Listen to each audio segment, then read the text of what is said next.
really enjoy teaching when actually you're excited. You can kind of feel like energized after eating and then listening to her. You're like, all right, I'm ready to start innovating, right? Start seeing how you can make your course better, make your product better, right? And also for the betterment of the students. So with that in mind, our next presenters are going to talk to us about their innovative approach in interpretive education. Now, I've seen how they've developed the courses through the years, and their approach to using the tools that we have available to us has been, in a sense, innovative in the world. So let me introduce first Dr. Gonzalez. He's an assistant professor and the director of UTRGV's Spanish translation and interpreting programs. He's also the executive consultant of UTRGV's translation and interpret office in the areas of legal and institutional translation and interpreting. As a faculty, he also teaches courses in translation and interpretation here at the university. He was faculty at Brigham Young University and also at UT Valley University. And he has previously worked as a lawyer, translator, interpreter, language teacher, and also a sports broadcaster. And he was born in Montevideo, Uruguay.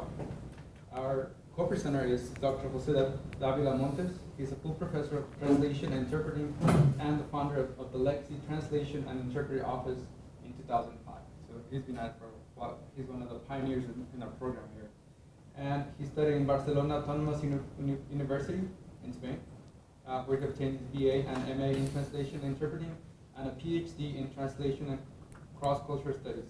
He has also studied in Dublin City University, Toyo University, and the State University of New York in Canton, where he obtained an MA in Spanish literature. Okay, thank you so much. And I want to get back to you on all the help you provided personally in developing year to year what we're going to be talking about today. So my name is Jose Davila, and I realized that everybody started by saying how long they have been teaching online, and I hadn't included that in my presentation, but I'm going to say it anyway. I started teaching online in 2001 within a pioneering program in multimedia translation, audiovisual and multimedia translation developed in Europe. Back in those days, as somebody else asked in another presentation, computers did exist, but we used dial-up modems to teach and to receive instruction online. So it goes back to the very origins. We actually had to program HTML web pages, and then we move into Moodle, and other things happen, and we end up having Blackboard and Collaborate, which is what we're going to be talking about today. So we already know that that online instruction is a growing tendency in the educational landscape in the US and over the world. And in translation, one can say that that is no exception at all. Like every time there's more and more online programs in translation and interpreting, and we've been there since the very beginnings. Now, a little bit of our lingo. People usually use both terms, translation and interpreting, interchangeably, but for us, translation is written delivery of a message in another language, and interpreting is oral delivery, right? So we are doing here the interpreting part, the oral delivery, which is the innovative part. I think it's worth for us discussing here. Now, a convincing rationale for the delivery of translation instruction online is that internet-based interactions mimic the environment in which professional translators work. From file send-off to delivery of materials, everything, of course, mostly online, and platforms for most content management systems and many translation environment tools are increasingly internet-based. And there is ever a widening array of internet interactions for professional translators, in the sense that every time more and more, and physically, the translator becomes every time more and more invisible. He's working at home, right? Nobody sees him or her, right? And most of it occurs asynchronously, right? Which is something that works pretty well in the online delivery of instruction. That has many virtues, and one of the most valued ones is the fact, especially for students, right? is that the lack of synchronicity allows for them to take courses to the best of their availability. Now, the relationship between online learning and interpreting, however, is not so clear a case. Despite recent growth in telephonic and video remote interpreting, most interpreting is done offline and requires immediate face-to-face interaction with others. You interpret for somebody who's there, right? But we have found that the handicap of distance that is inherent to online instruction and the lack of immediacy that is inherent to the synchronous delivery of simultaneous and consecutive interpreting can become an unexpected ally in the learning process. So what was first seen as a challenge to overcome, in that it ended up being an advantage. And we didn't know about it when we were trying this, right? So before that, again, a very quick introduction to what the program is and what we do. We can see this as a case study of the design and implementation of 2 fully online courses in English, Spanish, consecutive, simultaneous, and core interpreting. So it's 3 courses in the end. We'll see how things evolve in that direction. They belong to a general MA program that is 100% online in translation and interpreting. We have an average number of students in the last few years of about 40. Sometimes we have 50, sometimes we have 30, depends on the cohorts and whatnot.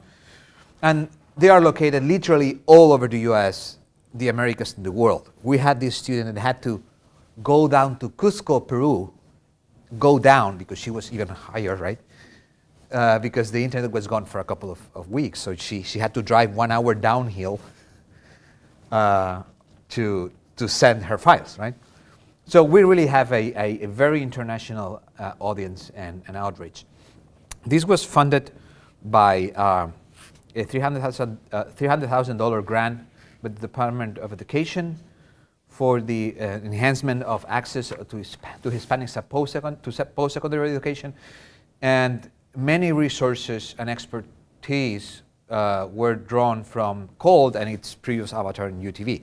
So actually, this was a very tight collaboration between us, faculty, and COLD in actually coming up with solutions to things we had never thought about, because this was truly innovative. It was the first time that simultaneous interpreting was taught online that we have any recount of. Again, our lingo, interpreting, which is the oral conveyance of a message into other language, has 2 basic modes. There are more, but 2 very different modes are consecutive and simultaneous. Consecutive, in turn, could be short consecutive or dialogue interpreting, which basically means that a guy talks and then finishes his or her sentence, the interpreter renders it, somebody listens and goes back. So it's a very lively, short exchanges that goes on there. And then you have the long consecutive, in which you have a speaker talking for 5, sometimes up to 10 minutes, and the interpreter takes notes. And when the speaker is done, then the interpreter renders everything. And that involves very complex and difficult to develop techniques of note-taking and short-term memory, right? So it's not something that you do just by writing down things, right? And those 2 modes typically apply to different settings, right? And one of the settings we're going to be seeing today here, and it's one of the core components of our program, is code interpreting. But there are many other settings, like medical interpreting, educational interpreting. And those are 2 different things, right? So we are teaching here 2 modes of interpreting that end up applying to one specific, very specific and demanding settings. Now, this is a picture taken here last year with a international agreement that was signed with a Mexican university. And this is how interpreting typically happens. You see the guy here with the headsets listening, right? And this is not working, right? No, it's done. Okay, but you can see him with the Mexican flag on his shoulder. And the interpreter is here. He happened to be in the picture too, because there were interpreting booths at the time. So he was sitting there in very close proximity to the speakers. That's our UTRGV staff interpreter. He happens to be one of our graduates, one of the very first graduates. He had never done any interpreting before he joined the program, and now he's our official interpreter, right? So there is plenty of proximity there. Interpreter is embedded with what goes on, and that's exactly the opposite to what happens in online delivery, where you are at home, right? Far away from everybody. So the question is obvious, right? Do restrictions dictated by the online virtual learning environment suggest possible alternative complementary pedagogies for training interpreters? Now, developing these courses involve challenges not only in applying and adapting the experience accumulated in the field of translation to a new paradigm of online interpreting instruction, but also in approaching pedagogical and technological needs that differed entirely between the two. The curriculum needed to draw on generally accepted findings about interpretive pedagogy, things that we have been doing for 50 years, or almost 70, right? And apply them in a way that was compatible with online learning, while exploring the technologies available to help reconcile the immediacy of interpreting with the benefits of asynchronous course delivery. In this particular case, curriculum development was also had to consider logistical limits such as instructor availability and course rotation, which required both the simultaneous and consecutive interpreting courses to be designed as intensive 5-week courses. And we weren't sure that was a good thing, but it was the way it had to go because we didn't have more instructors, right? So it had to be in the summer. Typically, conference interpreters are trained throughout, at the postgraduate level, throughout the very least 2 semesters, right? So here we had to go for 2 intensive 5-week summer course offerings. Now, to meet the general pedagogical needs inherent to any interpreting course, the courses included a series of activities and exercises that are canonical in post-secondary interpreting instruction. And to accommodate those activities within the online environment, those course materials were structured in the following way. The intensive course consisted of 5-week-long learning modules that require at least 3 hours of student engagement every day, at least. Each learning module had an exam with a final exam at the end of the course, and within each module were the following elements, the ones you see here, each with, I mean, they're like pretty standard, right? Each with mandatory participation from Monday through Friday, and there was an entire reading base for every unit that we wrote under the grant, and Colt and Raimundo, who's not here now, actually physically helped us design back in the day. Now, the main technical issues, as mentioned before, stemmed from the difficulty of balancing the requirements of asynchronous learning modalities with the immediate nature of interpreting. There was thus a need to offer as many opportunities for real-time practice as possible, and in such a way that the students could access exercises and record their practice interpretations on their own schedule, while also allowing the instructor to access the student recordings to provide feedback and evaluation. Now, this is how traditional face-to-face interpreting instruction look. In our case, this is the lab downstairs, and it has a specific software called Soloist, which, you know, students listen to things, they interpret, they record themselves, you listen to them, they listen to themselves, they swap files with their classmates, but they stay in the room. The modern lab we had and the old one with the older headsets, but it hasn't changed for many, many years, right? And this is how a larger professional school of interpreting looks like, more like the UN or one of those international organizations. We have interpreting booths. This is very expensive. We couldn't afford that. But anyway, we had to look for ways for it to look like some of these, right? So to accomplish this, the course used a software called back then Illuminate, and I'm sure that if any of you remember it, you will never forget it. It then became Blackboard Collaborate, which is the one we use now and we are more familiar with. It is an integrated multimedia conferencing system. That's what it is. It's devised so that people can listen to other people, and mostly the teacher has the ability to broadcast his or her lecture or activities, show slides, and people could see and listen him or her and interact with him. But this is an elaborate multi-conference multi-video conference platform. It's not an interpreting platform, right? Now, students had a number of daily individual sessions created for their practice exercises. Each session, which again, they were all individual sessions, occurred within the framework of an online conference with recorded material already available in the conference room, to which the only attendee was the student. So in a sense, the student was video conferencing with himself or herself and nobody else. There was nobody watching, right? Now, students would record their interpretation of the materials within the conference session, and students were the only ones able to access the exercises provided for them, and only instructors or teaching assistants or whoever was involved, or technical assistants, were allowed to see the recording. So people would be able to, do their practicing without having to care about who's going to be watching them, right? Nobody's watching them, not even their classmates, but they are watching themselves. We'll see that. In most cases, sessions consist of 2 practice videos, one in which language direction, English to Spanish, Spanish to English, of comparable length, difficulty level, and subject matter.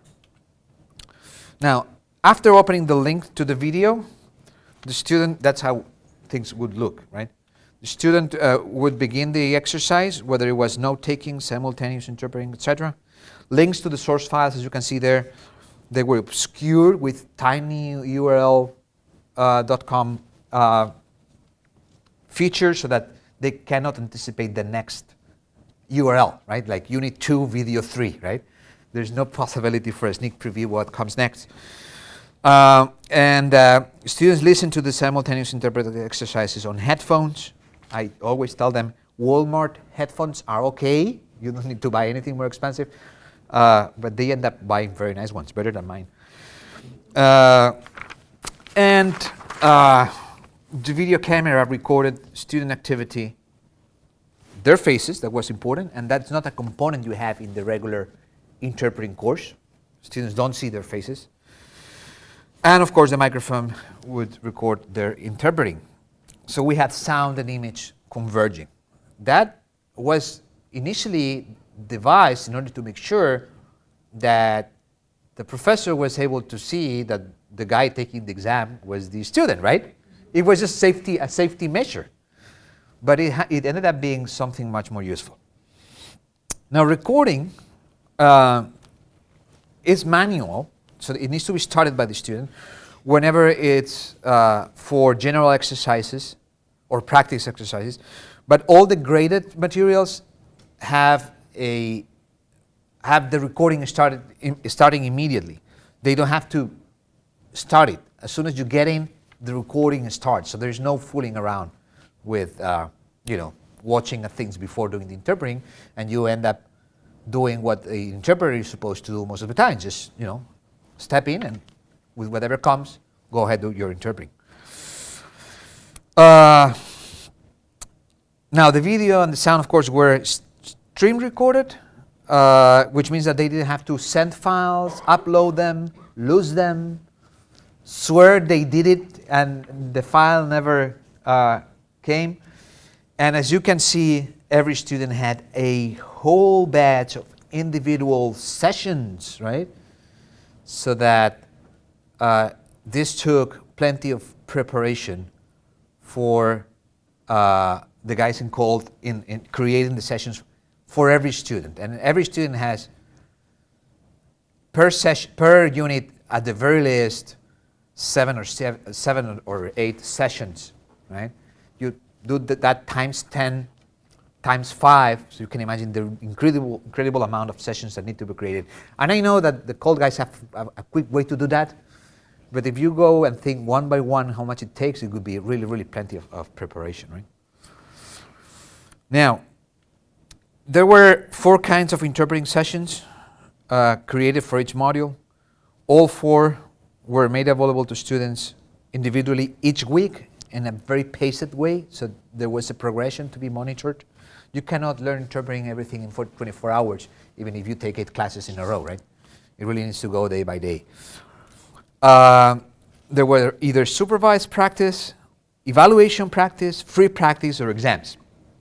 Supervised practice sessions were mandatory, preparatory exercises of increasing difficulty. The evaluation sessions were mock exams of length and difficulty comparable to those of the exams for each unit. And instructor feedback included hypothetical grade for these activities. Like you took the mock exam, you would have gotten a B minus, right? And you need to look into this and that because this is where you need to improve. Finally, free practice sessions took place between the evaluation sessions and the exam. And those consisted of any amount of internet-based YouTube videos that were selected previously by the instructor and that revolved about the same topic that unit was about. So there were pre-recorded materials that we will see and just free roaming suggested videos that students could use. Now every unit tried to strike a balance between practical and reflective instruments, and they were all mandatory, right? Except for free practice, but they ended up doing it all, right? Because they realized from the evaluation that they had still a very long way to go before the exam, and the exam was the day after tomorrow, right? Now, enhanced engagement with the readings and with one another in the classroom was fostered through discussion boards, and we don't need to read that. We are online people. We know that everything is about engagement. Without that, it becomes a correspondence course in which you read and respond to the quiz, right? So students would participate in discussion boards in a very lively way. You see, this would be an example for Unit 1 practice session. You had 10 students and they came up with 179 postings in probably just 2 or 3 days, right, that were devoted to theory. Threads were created on every session so that the students could reflect on what they did, but also vent their frustration, because learning to interpret is a really frustrating endeavor, especially at the beginning. It doesn't work. It's like when you learn riding a bike. Remember the first day, right? Well, this is the same for weeks. It simply doesn't work, right? And you keep accruing skills and cognitive abilities at some point kick in, right? When I was a student, I remember, and then when I taught interpreting later on, I remember student colleagues in the booths literally crying after not being able to do an interpretation session properly. Literally, it's extremely stressful in an emotional way because you are there, you should be doing things right, it doesn't work out, you're stuttering, you miss meaning, you stop understanding what the guy said, and it's really frustrating. Now, discussion boards happen to be a very nice way to, release all that tension. This is just for session 1A in Unit 1 of the first interpreting course, right? And of course, that's what I had. I did my first practice, but I got it all wrong. I didn't understand instructions, etc., etc. But it also works in more sophisticated ways, like when we get students to share their note-taking skills, right? And as you can see here, this is not just plain, I'm writing things down. This is an entire set of practices and signs and ways of writing things down. It's not shorthand, but it looks like it at times, right? So there were several types of exercises. The first one were based on basic skills and short consecutive interpreting. 3 types of material were produced. Cognitive skill development exercises, the kind of things you need to have your brain doing that it has never done before, like listening and talking and understanding and remembering at the same time, that multitasking that interpreters have to develop, and it's something we don't go about doing in our regular lives, none of us, at least at that speed and at that level of demand. Simulated interviews for consecutive interpreting, up to 10 minutes of interviews, like doctor, patient, lawyer, client, right? Everything with increasing lengths. And then speeches, again, with increasing length and speed both for simultaneous and consecutive interpreting, starting at 3 seconds and ending up at 5 minutes. So in 5 weeks, students who completed the course successfully were, they started by being able to do nothing and ended up by being able to interpret 5 minutes of non-stop speech by the speaker, right? So it worked. That typically takes 6 months, right? When done in a regular face-to-face, lab-based environment. Okay, this is everything I said already. If you face-to-face, the classes are once a week or is every day? Well, it depends on what's the setting. Here we have it once a week. Well, but the total amount of hours is 45 contact hours. In both? Yes, it's 45 contact hours. I really think there is a component to being able to do things in a sustained way. Of course, that we all know that summer teaching is demanding, but somehow in some subject matter it is better because of motivation and everything else. But there is also this component of being able to see the camera. Now, this would be one of the exercises that we did. It's a very basic interpreter training thing in which you have flashcards and you start putting them down, and when you are by flashcard number 3, you need to remember what was in flashcard number 1. It sounds easy, but when you are in flashcard number 8, you have a big mess in your head. You don't remember what was, right? So that's what we do in interpreting. It's a very basic and old-fashioned instructional method. But we turned that into a video in which you had this sort of flashcards, and the student was there. You can see her concentration, and actually that was one of the things that actually was great at having students not becoming desperate, because they saw after the first time they become desperate how ugly they look on the screen. So they learn to contain their emotions, which is something interpreters have to do because you are just there in that meeting with the president, right? So that became, the pulling their hairs disappears very, very quickly. And as soon as that disappears, you have people focusing on what they are doing, right? Now, and again, this seems very basic, but when I've done that with flashcards, it takes students a hell of a lot more time to do this than compared to this other way of doing it. Now, this would be the typical doctor-lawyer interview, or sorry, lawyer-client interview. These were recorded. So the videos were recorded. The actors, one of them is a graduate of our program, the other one is the great star of the movie, right? Who's who? And well, students had this blank time to produce their interpretations, right? And that's something very difficult to do in the classroom because you don't have, the regular classroom, you don't have the opportunity to do this mock interpretation for 20 people, right? You may have 1 or 2 every week, right? And through doing this, everyone had to go through several rounds of these conversations to interpret. Now, when it came to speeches, we used public domain materials. We didn't have the resources to generate and record. So we went to the White House. We went to, the White House website, right?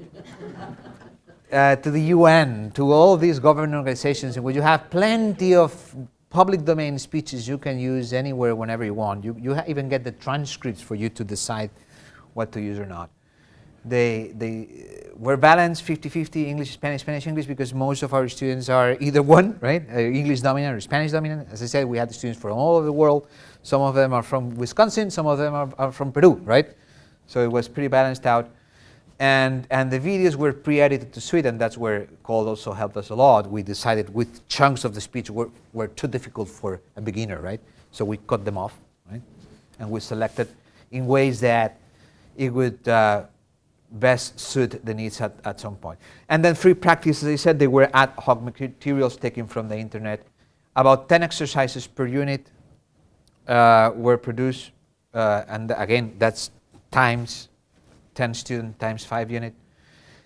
And at some point, students would start being able to master those two interpreting modes, consecutive and simultaneous, and then they become ready to do something with that, right? To start in a specific setting. And the setting of choice for our program was court interpreting in a course that Dr. Gonzalez developed subsequently. I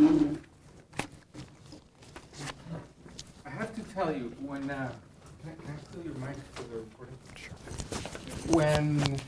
When I was being interviewed by Dr. Davila and others to come and work here at UTRGV, one of the questions during the interview was, do you think interpreting can be taught distance learning? And my answer was no, because immediacy and synchronicity and these things. And then he says something to the effect, well, we do it here, we got this, right? He didn't go into much detail. So when I got here, early on, one of the very first things he told me is, you're going to develop a court interpreting course for our MA program, where they're going to do this at a distance. And I'm still somewhat skeptical in my mind. But he explained to me this model that you've just seen, and we started working with that. And we're very happy with the results, and our students are as well. We get very positive feedback from this course and from others as well. So this goes to show that if you have the right tools and sort of the right innovative mind frame, you can get to adapt this to other situations. So how is court interpreting different than the other two courses? For starters, it's very specialized. Where in the other courses, you're practicing the modality with a wide range of subject matters. Here, the subject matter is very narrow. Another difference is that it focuses on 3 modes of interpreting as opposed to 1. So where you do consecutive interpreting, you spend the whole session doing that. Here we do simultaneous, consecutive, and also another mode called sight translation or sight interpreting. And then it's 16 weeks instead of 5. So that gives us a bit of a different scenario, but we're basically adapting the same model. One of the first things that we needed to come up with was good reading materials. We were out of money, so we couldn't pay someone, and I certainly didn't have the time to write out, a whole coursework, a whole workbook and stuff. So fortunately, we did have this book, which was very theoretical, doing justice court interpreting, and then this book, From the Classroom to the Courtroom, which was very easily adaptable to what we wanted to do. So we had some luck, I guess, in that sense, because we had some materials that we could rely on to get working with this. So what we did is take 1 week and you do theory, and then take another week and you do practice. So during the theory week, they read, they comment on the boards. They have also a terminology quiz after reading some parallel texts, as was explained. And then they also have a theoretical quiz. So we get them ready theoretically for what they're going to do in the following week. And then in the second week, they're doing 9 practice sessions. They do 2 per mode, so 2 sight, 2 consecutive, 2 simultaneous. And then they also get 2 free sessions. And I'm going to talk a little bit about that later on. But in this case, we basically tell them, for court interpreting, you know what you need to practice. So you choose your exercise. We're not going to give it to you. Well, we give them some options, but you decide which one you're going to do each week. And then there's an evaluation session, which is the one that I actually will audio tape my comments for and send them back to them. And they have these discussion boards as well. So the theory looks a lot similar, except it's student-driven. Mostly, as you'll see here, the ones that are doing most of the postings are the students, things that sort of stand out to them. But I will also include, if I think they should have noticed something and they didn't notice it because they didn't bring it up, then I'll include it. And of course, because this is sort of an online recurring format, I have these comments ready to go if they don't bring up these issues. So here's just an example of what that might look like when a student brings something up and then there's interaction. And I make a point to comment on every single thread, even if it is just to reaffirm, hey, that's great, that makes sense, whatever, or sometimes to correct and redirect.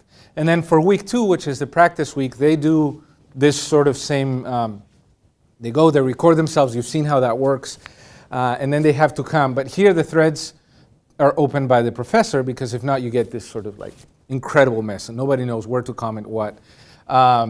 So you'll have, in this case, the 2 modes, and then also the directionality, because that will change as well.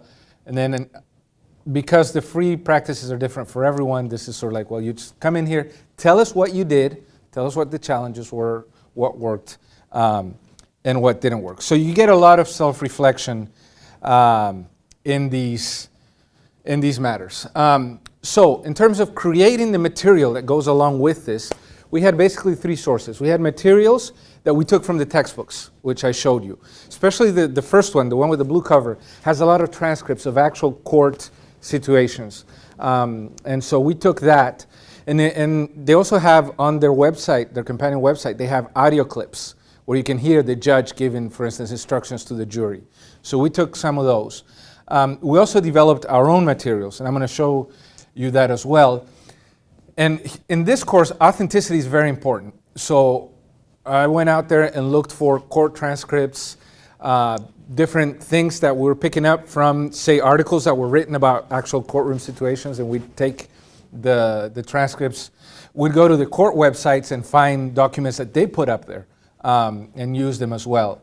And then we also used YouTube, because you can find lots of trials on there.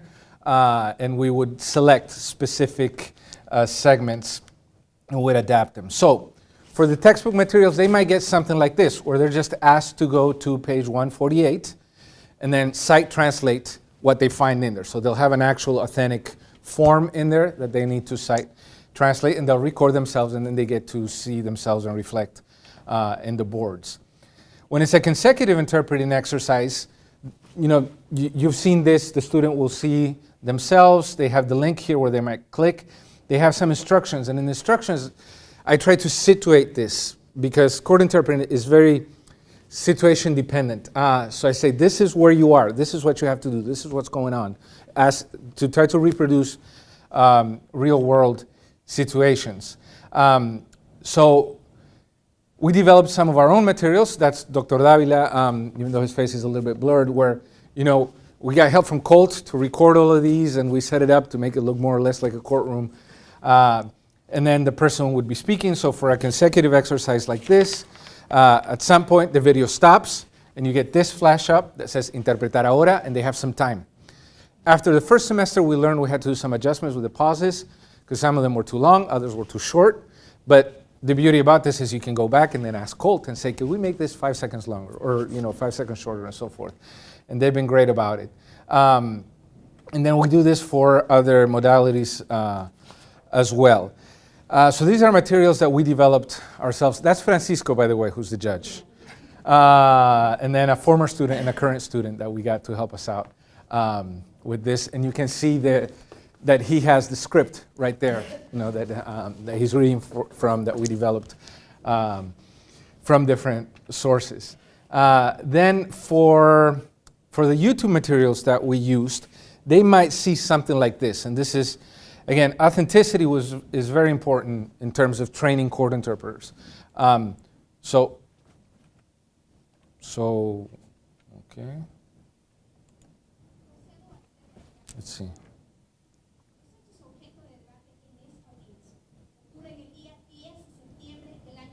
Okay, so you get, and they're having to interpret this simultaneously. So they have to go as she goes. And they're interpreting her speech. So how is this innovative? How are these things innovative, both the original model and the adaptive model? Well, there's a few things that we'd like to point out in what limited time we have. One of them is that materials, to some extent, drew the creation of content of the materials we had to cover. So that means that we had to find the videos or the transcripts first and build on top of that. So terminology became very important. It's very important for interpreters to have the words that they're going to use when they're going to interpret. So then we went back and looked for parallel texts that could support the videos that they were going to be working with. Now, the parallel texts were pre-edited, so you don't give them 60 pages of material to read, just what will be relevant for them, and then they're quizzed on this.